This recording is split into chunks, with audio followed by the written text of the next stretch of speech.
बहुजन हिताय बहुजन सुखाय असं एस टी महामंडळाचं ब्रीदवाक्य आहे. गेल्या 5-6 महिन्यापासून आपण एस टी महामंडळाचं कामकाज पाहतो. म्हणजे बहुजन हिताय बहुजन सुखाय.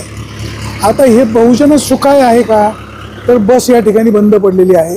अशा बसेस बंद पडण्याचे प्रकार वारंवार वाढलेले आहेत.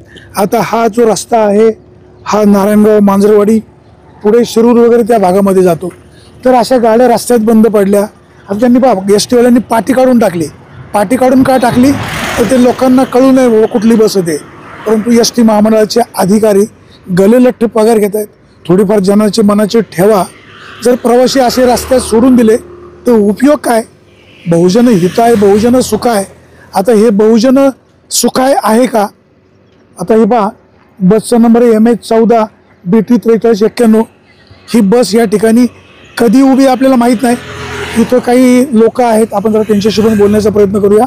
अशा प्रकारे जर एसट्या रस्त्यात बंद पडल्या तर प्रवाशांची काय अवस्था होत असेल. भाऊ नमस्कार. नमस्कार सर. आता इथं एस टी बंद पडलेले आहे. असे प्रकार वारंवार होत आहेत. काय प्रवाशांची काय चूक आहे? नाही, प्रवाशांची काही चूक नाही. पण असं रस्त्यामध्ये बंद पडली, पावसाचा दिवस आहेत, याच्यामध्ये अपघाताचं अजून एक निमित्त होऊ शकतं माझ्या मते असं वाटतं. आणि याचं जे एस टी महामंडळ आहे यांनी जागरूक राहून सतर्क राहून नियोजन केलं पाहिजे. हे जबाबदारी घेतली पाहिजे या सगळ्या गोष्टींची असं म्हणतात. काही शाळकरी मुलं बरोबर असतात. आपण अनेक वेळेला एस टी बंद पडल्यावर मागून अपघात होतो. नारायणगावच्या रोडचा आपण पाहिला, 8-10 लोक त्याच्यामध्ये मृत्यू पावली. एस टी महामंडळ अशा प्रकारच्या पुन्हा अपघातांची वाट पाहते? नाही पाहायला पाहिजे. सतर्क राहायला पाहिजे, जागरूक राहायला पाहिजे. दुसरी गोष्ट, आता मी सुद्धा बरेच वेळा एस टीने प्रवास केला तर आतमधील ज्या एस टीच्या मशिनरी वगैरे असतात बहुसंख्येने तुटलेल्याच असतात. त्यांनी जास्त करून अपघात होतात. कारण वेळोवेळी ती एस टी आता पाहायला पाहिजे. आपण कुठली वस्तू जर वापरतोय तर ती वस्तू किती दिवसापर्यंत टिकणार आहे, कुठे तुट वगैरे झाली आहे ते पाहायला पाहिजे, दुरुस्ती करायला पाहिजे, तरच ती रोडवर प्रवाशांना दिली पाहिजे वापरण्याकरिता. हे ठिकाण कुठलं आहे? कुठलं ठिकाण आहे? आम्ही पण वळखा यांच्याशी बोल. भाऊ हे कुठलं ठिकाण आहे? हा मांजरवाडी रोड आहे, पण स्पॉट कुठला आहे? वळणवाडीचा आहे. वळणवाडी. काय एस टी बंद कधी पडली माहिती आहे? नाही सांगता, मी आत्ताच पाहिली, आत्ता आल्यावर तुमच्या बरोबर. काय सुचवाल म्हणजे अशा प्रकारे गाड्या एस टी बंद पडल्यावर? महामंडळाचे दुर्लक्ष आहे. कारण अशा अनेक घटना घडल्या. पाठीमागे एक 8-9 माणसं मेली. महामंडळाची चुकी होती ना. साईडला जर गाडी जर त्यांनी व्यवस्थित केलं की आता इथे गाडी बिघाली, मग त्यांनी दक्षता घ्यायला पाहिजे की बाबा ही गाडी नेली पाहिजे डेपोला पटकन उचलून इथून वडीत. ही जर अशी ठेवली याकरता वर त्याग करतो, चुकून ऍक्सिडेंट होऊ शकतो. त्या घटना नाही घडल्या पाहिजे. याच्याकडे लक्ष दिलं पाहिजे शासनाने पण, आणि महामंडळाने जास्त लक्ष दिलं पाहिजे की आपलं गाडी कुठं बिघडलेली आहे ती वेळेवर सर्व्हिस करणे, किंवा इथं घटना गाडी आता बंद पडलेली आहे तर ही गाडी दुसऱ्या गाडीवर टॉचिंग लावून डेपोला नेऊन जमा करणं गरजेचं आहे. डेपोमधून एस टी ज्यावेळेस आपण बाहेर काढतो, ती बस स्थानकामध्ये जेव्हा गाडी लावतो त्यावेळेस त्या संबंधित वर्कशॉपच्या माणसांनी ती गाडीचं फिटनेस चेक करण्याची गरज आहे. जर असं मध्य रस्त्यावरच गाड्या बंद पडल्या, प्रवाशांना कोणाचं नोकरीचं काम असतं, कोणाचं शाळेत जायचं असतं, आणि जर अशी चव्हाट्यावर एस टी महामंडळाची आबरू जात असेल तर वर्कशॉपमधले फिटर लोक काय काम करतात, डेपो मॅनेजर काय काम करतोय, हाही प्रश्न आहे. आता जे चालक असतात, वाहक असतात, त्यांना काय बिचारे सांगितल्या कामाचे आणि जे दिलेल्या भाकरीचे आणि सांगितल्या कामाचे. एस टी चेक करून घेतली, चालू आहे, कंडक्टर तिकीट काढतो, निघतो, गाडी बंद पडते. कधी कधी मशीनमध्ये वेगळा प्रॉब्लेम होतो आणि ऐनवेळी गाडी रस्त्यात बंद पडते. जुन्नर तालुक्यामध्ये अशा एसट्या बंद पडण्याचे प्रकार मोठ्या प्रमाणात वाढलेत. गाडीमध्ये वाहक आहे, आपण जरा वाहकाशी बोलण्याचा प्रयत्न करूया. नेमकं गाडीला काय झाले? आता बघ, ही गाडी शिरूर डेपोची आहे. आता शिरूर डेपोची गाडी नारायणगावला चाललेली होती. आपण जरा विचारून घेऊया नक्की प्रॉब्लेम काय आहे. शेवटी समजून तर घेतलं पाहिजे. एस टीच्या कर्मचाऱ्यांच्या पण व्यथा आपण मांडल्या पाहिजे. आपल्यासोबत तुम्ही चालक का वाहक? मी चालक आहे. आता मला सांगा, बसचा नेमका प्रॉब्लेम काय झालाय? बसचा पाण्याचा पाईप फुटलाय आणि त्याच्यामुळं पाणी राहिलं नाही इंजनमध्ये. त्याच्यामुळं बस उभा केली आहे. इंजनला पाणी लागतं ना, त्याच्यामुळं आता मेकॅनिकला फोन केला होता आम्ही, पण ह्या रूटवरती ना दुसरी बस आमच्या डेपोतून येत नाही. मग त्यांनी सांगितलं की आळ्या पाठवून आम्ही येतोय म्हणून. कुठल्या डेपोची बस? शिरूर डेपोची बस आहे. तुमच्या डेपोच्या बस अनेक वेळा बंद पडतात. तुम्ही ज्यावेळेस बस स्थानकात बस लावता म्हणजे इथून निघतोय गाडी बस चेक करून घेतली जात नाही? हो, चेक करून घेतली जाते, पण आता त्या रस्ता खराब आहे ना पाठीमागं, त्याच्यामुळे त्याला दगड वगैरे काहीतरी रस्ता कुठं खराब आहे? इथून पाठीमागं सगळा खराबच आहे रस्त्याचं काम चालू आहे ना साहेब. आणि आता फार भीमाशंकर पर्यंत रस्ता चांगला आहे. नाही नाही नाही नाही भीमाशंकर कारखाना पारगाव नाही नाही, त्या रोडनी येत नाही ना आमची गाडी शिंगव्या मार्गे येते ना आतून शिंगव्या. हा, ती भीमाशंकर मार्गे ती मंचर गाडी, दुसरी गाडी. आता किती होती प्रवासी गाडीत? प्रवासी जवळजवळ 60-65च्या आसपास प्रवासी. गाडी किती वाजता निघाली होती? गाडी सकाळी 6:45ला निघाली होती. इथे बंद किती वाजता पडली? गाडी बंद 9-9:30ला पडली असेल, 9:30. आता घड्याळामध्ये बघा किती वाजलेत, 2:30 वाजलेत, 2:30. आता तुम्ही दोघे गाडीत आहेत, प्रवासी कसे गेले? प्रवाशांना आमची जी मंचर मार्गे गाडी आली होती, अर्धे प्रवासी त्याच्यात ऍडजस्ट केले, म्हणजे जे कल्याणचे प्रवासी होते ते त्यांना त्या गाडीत बसवून दिलं आम्ही, कारण ती गाडी कल्याणला चालली होती. आणि बाकीचे प्रवासी आपली नारायणगाव डेपोची गाडी मुंबईला चालली होती ना, तर तिच्यात बाकीचे प्रवासी नारायणगावपर्यंत बसून दिले. आता ही बस शिरूरवरनं निघाली, शिरूर ते कुठे? शिरूर ते कल्याण. आता ज्या लोकांनी तिकीट काढलं होतं त्यांचे पैसे रिफंड कसं केलं? नाही नाही नाही, त्यांना आमच्याच बसमध्ये बसून दिलं. त्या बसमध्ये त्यांना कंडक्टर साहेबांनी एक रिपोर्ट दिला की ते माझ्याकडे त्यांचे पैसे आहेत म्हणून, अशा नावाचा रिपोर्ट दिला आणि त्यांना बसून दिलं. आता तुम्ही मला सांगा, वारंवार असे प्रकार घडत आहेत, म्हणजे बसेस जुने आहेत म्हणून की वर्कशॉपचे कर्मचारी व्यवस्थित काम करत नाही म्हणून? आता नाही, कर्मचाऱ्यांना पण नाव ठेवता येणार नाही आणि बसला पण नाव ठेवता येणार नाही, कारण की आता शेवटी इंजिन आहे, त्या चालूमध्ये खराब होऊ शकतं. एवढे 1-2 वर्षात हे त्याचे प्रमाण जास्त वाढले?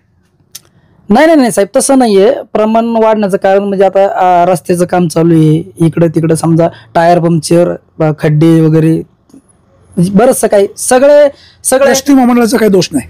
नाही, एसटी महामंडळाचा काय दोष? एसटी महामंडळाचा दोष नाहीच ना साहेब त्याच्यात. म्हणजे रस्ते खराब, रस्त्यामधले गोटेवर आले, पाईप फुटला. हा, ते दगड लागला आणि पाईप फुटला. तर मला इथं कळालं पाईप फुटलाय, तर मी डेपोत कॉन्टॅक्ट केलं, नारायणगाव डेपोला पण कॉन्टॅक्ट केलं, पण नारायणगाव डेपोत कसं आहे, CNGचे हे नाही आहेत, गाडी CNG आहे ना, तर मग तिथं फिटर CNGचे नाही आहेत आणि इंजन सगळं CNGचं असल्यामुळं त्याला CNGचाच फिटर लागतो. आमच्या डेपोत कळवलंय, आमच्या डेपोत सांगितलं की त्याला सामान आणायचं ना, मग सामान व्हॅन घेऊन येणार आहे ते, मग येऊ राहिलं तर घेऊन. आता एसटी महामंडळाने CNGच्या बसेस सुरू केल्यात, प्रत्येक डेपोमध्ये CNGचं काम करणारा मेकॅनिकल असायला हवा? आहेत ना मेकॅनिक. तुम्ही नारायणगाव नाही म्हणताय? नाही, नारायणगावला नाही ना, नारायणगाव डेपो हा CNG नाहीच ना. बरोबर आहे. समजा तुमची बस शिरूरवरनं निघाली, उद्या मडमध्ये बंद पडली किंवा सरळगाव मध्ये बंद पडली, मुरमड मध्ये बंद पडली, तर तिथं CNGच्या इंजिनचं काम करणारा फिटर तर पाहिजे तुमच्या डेपोमध्ये? तिथं नाहीये, पण कर्जतला अवेलेबल असतोय. कर्जतवरून फिटर तिथं येऊ शकतो. प्रत्येक डेपोमध्ये CNGच्या बसचा काय प्रॉब्लेम झाला तर दुरुस्त करणारा फिटर असायला हवा? असायला तर हवा आता, पण कसं आहे, आता प्रत्येक डेपो तो CNG नाही केलेला, पण आता ते प्रशासनाला माहिती. आपल्यासोबत वाहक आहेत, त्यांनी कशा प्रकारचं नियोजन केलंय, प्रवाशांना कसं पाठवून दिलंय हा समजून घेण्याचा आपला प्रयत्न आहे. आपल्याला एसटी महामंडळाला बदनाम करायचं नाही, पण वास्तव तो लोकांपुढे आणलं पाहिजे. भाऊ, आपलं काय नाव? मरकड संदीप. मरकळ, शिरूर ते कल्याण. इथे बस किती वाजता बंद पडली? साधारणतः 9:15 झाले. 9:15. पहिल्यांदाच बस बंद पडली की याच्या पूर्वी बंद पडायची? बंद पडते बस, बंद पडते, कायमच चालू आहे? कायम नाही, पण घोटाळा चालूच आहे. एखादी घटना अशी होते? गाडीमध्ये किती प्रवासी होते? 60-65 होते. काही मनसर नारायणगाव जास्त असतात, लोकल कल्याणची कमी होती. मी कल्याणचे प्रवाशांची मनसर मार्गाची गाडी ती त्याच्यामध्ये शिफ्ट करून दिली आणि बाकीचे दिल्ली मुंबईची गाडी आहे ती यांची त्याच्यात बसून द्या. आता ज्यावेळेस बंद पडते प्रवाशांचा आक्रोश पण असतो, मग अशा वेळेला कसं सामोरं जाता? समजून सांगावं लागतं त्यांना का येईन बस दुसरी, हे करतो. कोणी म्हणतो पैसे वापस द्या, आमकं करा, मग सांगावं लागतं पैसे नाही देते तुम्हाला, मी व्यवस्था करतो दुसऱ्या गाडीची किंवा बसून देतो. पूर्वीच्या काळी लाल परीशिवाय पर्याय नव्हता. प्रवाशांची किती गर्दी झाली तरी चालक वाहक प्रवाशांना दरडवायचा, हे साईडला उभा राहा, उभे नका वगैरे, बसून घ्या. आता प्रवाशांचीच दादागिरी वाहन चालकाला पाहायला मिळते. हा बदल कशामुळे? पण लोक स्वतःच्या गाड्या झाल्या आता इकडे कमी लक्ष आहे असं प्रवास करायचे साधन वाढले. साधनं वाढे सगळे. आता मला सांगा, तुमची गाडी CNG बसची आहे, तुम्ही नारायणगावच्या जवळ आलेला आहात. नारायणगाव बस स्थानक अगदी 1-2-4 किलोमीटर अंतरावर आहे. त्यांच्याकडे CNG इंजिन दुरुस्त करणारा फिटर नाही. प्रशासनाने याबाबतची दखल घ्यायला हवी. प्रत्येक डेपोत तरी ठेवू शकत ना CNG फिटर ते. आता ती ठेवायला पाहिजे ना. समजा बस कुठं बंद पडेल सांगून होणार नाही. आता इथून शिरूर किती अंतर आहे? साधारण 65-70 किलोमीटर 65 किलोमीटरचा फिटर लवकर येईल का नारायणगावचं लवकर येईल? आहे झालं जवळ करेल नारायणगावला फिटर पाहिजे होता. पाहिजे होता ना. आपण पाहतोय बहुजन हिताय बहुजन सुखाय ST महामंडळाचं ब्रीदवाक्य आहे. ही लालपरी खेड्यामध्ये प्रत्येक वाडी वस्तीवर किंवा खेडोपाडी पोचलेली आहे. परंतु पूर्वीची लालपरी, आता झालेला बदल, हा आमूलाग्र झालेला बदल, यामध्ये प्रशासनाने सुद्धा बदल करणं अपेक्षित आहे. रस्त्यात ST जर बंद पडली तर एखादं भरारी पथक असावं किंवा आता ज्या CNG बसेस आहेत किंवा ज्या बॅटरी चार्जिंगवर बसेस आहेत, ह्या बसेस दुरुस्त करण्यासाठी प्रत्येक डेपोमध्ये तांत्रिक माहिती असलेला माणूस त्याच्यामध्ये उपलब्ध करायला हवा. CNG जे मशीन आहे, इंजिन आहे CNG सप्लाय असलेलं, तर ते दुरुस्त करण्यासाठी प्रत्येक डेपोमध्ये वर्कशॉपमध्ये जर एखादा फिटर असला तर तो विषय मार्गी लागतो. आता शिरूरपासून तर हे अंतर जवळजवळ 60-65 किलोमीटरचं आहे. नारायणगाव अगदी 4-5 किलोमीटर अंतरावर आहे, परंतु तिथं CNGची बस दुरुस्त करणारा फिटर नाही. प्रशासन या संदर्भामध्ये दखल घेईल आणि प्रामुख्याने रस्त्यामध्ये बसेस बंद पाडणार नाही याबाबतची जास्ती काळजी घ्यायला हवी. कुठल्या कुठल्या अडचणी निर्माण होतात याबाबत डेपो मॅनेजर, वरिष्ठ अधिकाऱ्यांनी, चालक, वाहक यांना सुद्धा प्रशिक्षण देण्याची गरज आहे. ज्यावेळेस ST बंद पडते त्यावेळेस वाहक आणि चालकाला प्रवाशांच्या अक्षरशः शिव्या खावा लागतात. डेपो मॅनेजर EC मध्ये बसतायत, ते चालकांना बोलणार, वाहकांना उर्मटपणे बोलणार, तुम्ही हे का केलं नाही, तुम्ही ते का केलं नाही. आता बस आहे ती बंद पडणार, चालक वाहकाचा काय प्रॉब्लेम नाही, कधी कधी कूलरचा प्रॉब्लेम येतो, कधी कधी पाण्याचा पाईप फुटतो. वास्तविक जिथून बस निघते तिथल्या फिटरने कुठल्या रूटने ती गाडी जाणार आहे, काय काय प्रॉब्लेम येऊ शकतो, प्राथमिक नॉलेज चालक वाहकाला देण्याची गरज आहे. डेपो मॅनेजरनी सुद्धा याबाबतची काळजी घ्यायला हवी. प्रवासी पैसे मोजतायत, इच्छित स्थळी त्यांना वेळेवर जायचं असतं, परंतु अशा बसेस जर रस्त्यात बंद पडल्या तर प्रवाशांच्या होणाऱ्या त्रासाला जबाबदार कोण? ST महामंडळ या संदर्भामध्ये कधी सतर्क राहील, कधी विचार करेल अशीच अपेक्षा. सुरेश वाणी, विघ्नर टाइम्स, मांजरवाडी.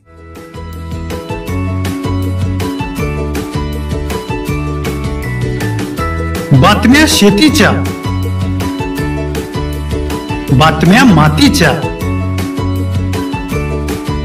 बातम्या अन्यायाच्या, गुन्हेगारीच्या,